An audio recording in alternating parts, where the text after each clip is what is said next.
Welcome into HouseOfSparky.com. I'm Bailey O'Carroll alongside Kaelen Jones, co-editor and ASU football expert. Kaelen, ASU on the road this week. They head to LA to take on USC, who's only 1-3 on the season. Kind of a disappointing season for them this far, but they've historically had very good linebackers, and they stay true to that this year.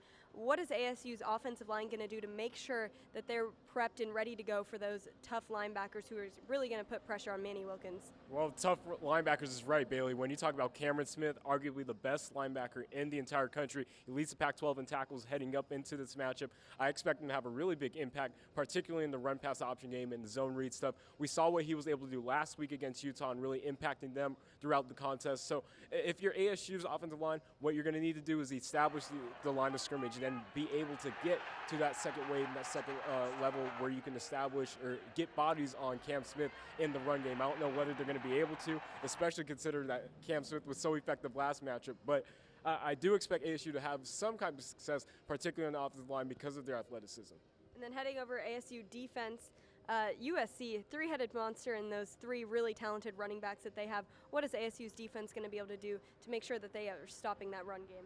Well, and when you look at ASU's defensive line, I don't know whether or not they're going to be able to hold them down, Bailey. When you look at USC's offensive line, they average 6'5", 300 pounds across the board. That's massive.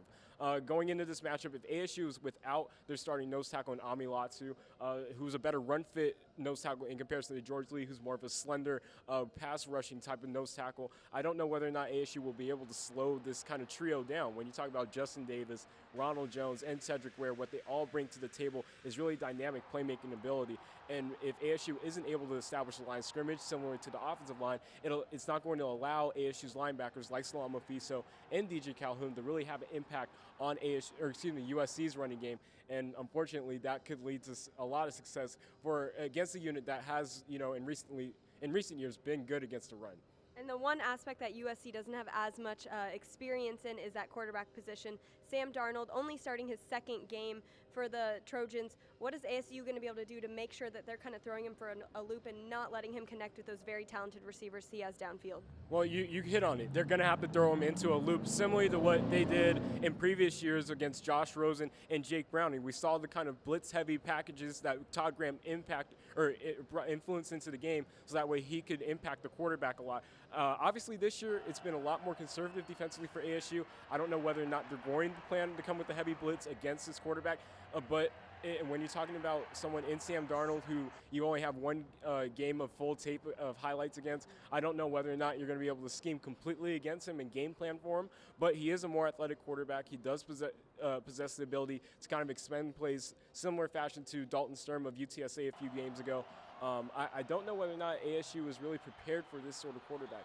We saw what they were able to do against air raid quarterbacks and let them kind of they implemented more zone stuff in the second half, so that way their quarterbacks had more time to think instead of reacting and took away plays that were available in the first half. Against Sam Darnold, I'm not sure whether or not ASU is going to be able to implement that same sort of strategy and kind of sit back in the second half. If you let this guy attack you, he's got too many weapons on the outside like you talked about. Juju Smith, Taylor McNamara, and Darius Rogers. I really expect them to have a good game.